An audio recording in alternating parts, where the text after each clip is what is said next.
जय श्री हरि मित्रों। आज से पावन कार्तिक मास का प्रारंभ होने जा रहा है, जिसमें हम कार्तिक मास के महात्म्य की पहले अध्याय की कथा आपके सामने आज सुनाने जा रहे हैं। सुनिए और इसका लाभ उठाइए। मैं सिमरू माता शारदा, बैठे जीवा आए, कार्तिक मास की कथा लिखे कमल हर्षाए।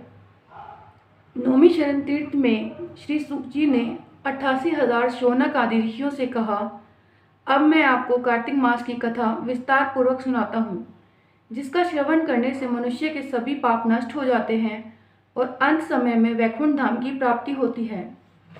सूत जी ने कहा, श्री कृष्ण जी से अनुमति लेकर देवश्री नारद के चले जाने के पश्चात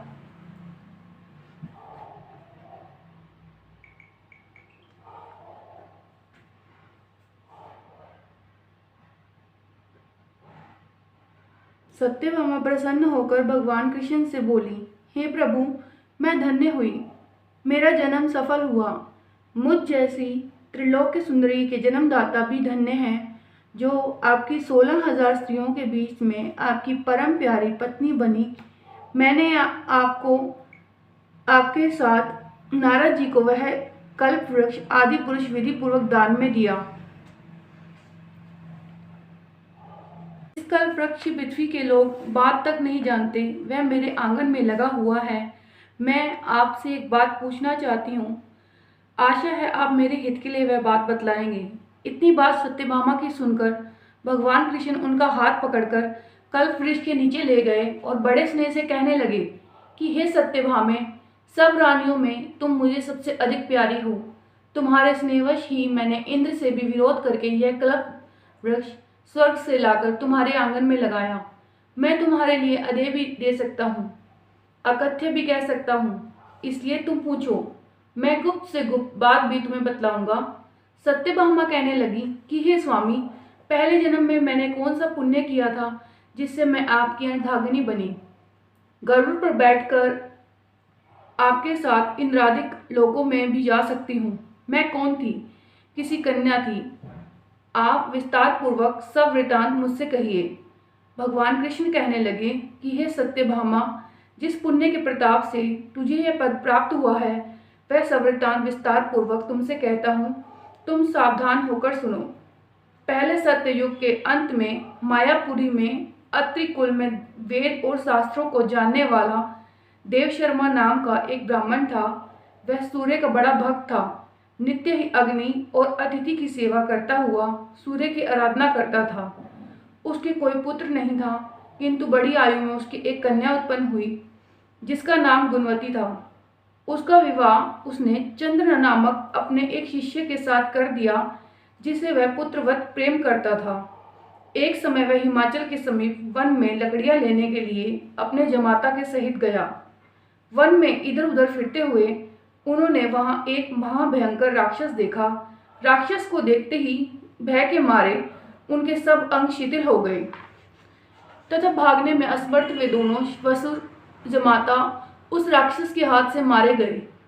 फिर उस क्षेत्र के प्रभाव और अपने पुण्य कर्मों के कारण हमारे वैकुंठ धाम को बधारे, क्योंकि जैसे मेघ से बरसा हुआ जल सब नदियों द्वारा बहकर समुद्र को प्राप्त होता है, वैसे ही चाहे शिव, गणेश, सूर्य, दुर्गा या विष्णु किसी देवता का भी पूजन करने वाला प्राणी मुझे ही प्राप्त होता है।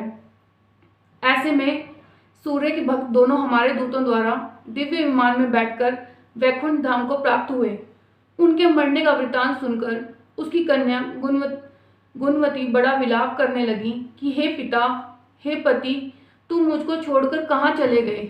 मेरे अन्न तथा वस्त्र का प्रबंध कैसे होगा? मैं कहाँ जाऊं, कहाँ रहूं? मेरा कोई ठिकाना न रहा। इस प्रकार विलाप करती हुई कटे हुए वृक्ष की तरह मूर्छा खाकर पृथ्वी पर गिर गई, और जब कुछ चेतना आई तो उसने घर का सामान बेच उन दोनों की अंत्येष्टि क्रिया की तथा मेरी भक्ति में सदा तत्पर रहते हुए एकादशी और कार्तिक के व्रत को करती रही। ये दोनों ही व्रत मुझे अति प्यारे हैं, मुक्ति, धन धान्य और ऐश्वर्य को देने वाले हैं। कार्तिक मास में तुला के सूर्य में जो प्रातःकाल स्नान करते हैं, उनके महापातक विनाश का प्राप्त होता है। जो मनुष्य कार्तिक मास में स्नान, जागरण, दीप व तुलसी वन पालन, भगवान के मंदिर में झाड़ू देना तथा भगवान की पूजा करते हैं, वे जीवन मुक्त हो जाते हैं। जो 3 दिन तक भी इस प्रकार करे तो उसको ऐसा फल मिलता है कि देवता भी उसकी वंदना करते हैं। यदि यह आयु पर्यंत किया जाए तो उसका कहना ही क्या है। एक समय वे ज्वर से पीड़ित बड़े दुर्बल शरीर वाली कार्तिक मास में गंगा स्नान को गई और गंगा जी में प्रवेश करते ही शीत के मारे उसकी सारी देह कांपने लगी और वह शिथिल हो गई। तो उसी समय हमारे रूप तुल्य हमारे दूतों द्वारा सुंदर विमानों में बैठकर वैकुंठ धाम से मुझे प्राप्त हुई। यह कार्तिक के ही व्रत का प्रभाव था। फिर द्वापर में ब्रह्मादिक देवताओं की प्रार्थना से जब हमने पृथ्वी का भार उतारने के लिए कृष्ण रूप धारण किया, उस समय हमारे ही सब देवगण, यादव गण और तुम्हारा पिता देव शर्मा त्राजित हुआ, चंद्र शर्मा अक्रूर हुआ, गुणवती तुम सत्यभामा हुई। कार्तिक के व्रत के प्रभाव से ही तुम हमारी प्यारी हो। तुमने आजन्म तुलसी के वृक्ष का पालन किया, इससे तुम्हारे आंगन में कल्प वृक्ष है। जो कार्तिक में तुमने दीपदान दिया, इसी से तुम्हारे घर में लक्ष्मी स्थित है। जो कार्तिक मास में तुमने व्रतादि किए, उसी से तो हमारी अर्धांगिनी कभी वियोग न सहन करने वाली बनी। जो कोई कार्तिक मास में व्रतादि करता है, वह मुझे तुम्हारे ही समान प्रिय होता है। और दूसरे जब तक यज्ञ दान कार्तिक मास के व्रत की 16वीं कला को भी नहीं पहुंच सकते।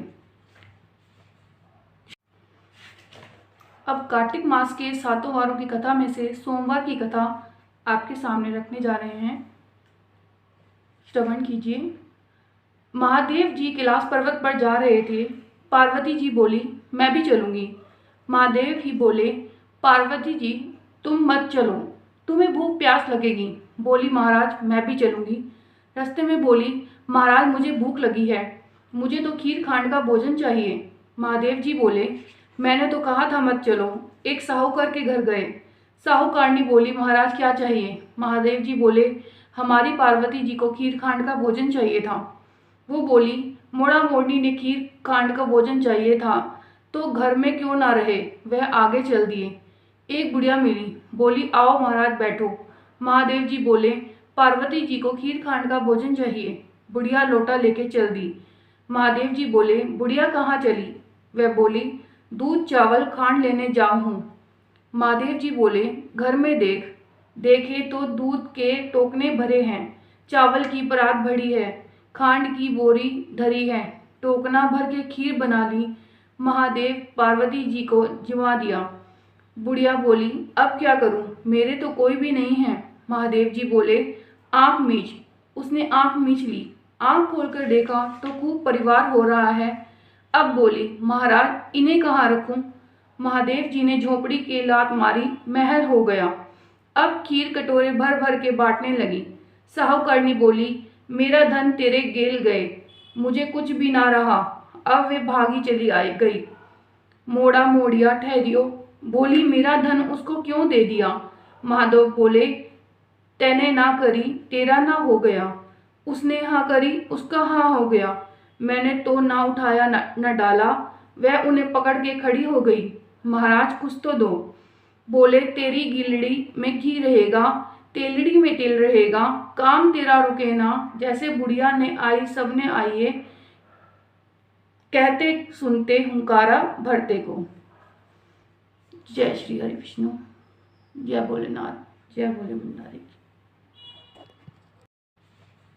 श्रीमन नारायण नारायण नारायण, श्रीमन नारायण नारायण नारायण, भजमन नारायण नारायण नारायण, श्रीमन नारायण नारायण नारायण, भजमन नारायण नारायण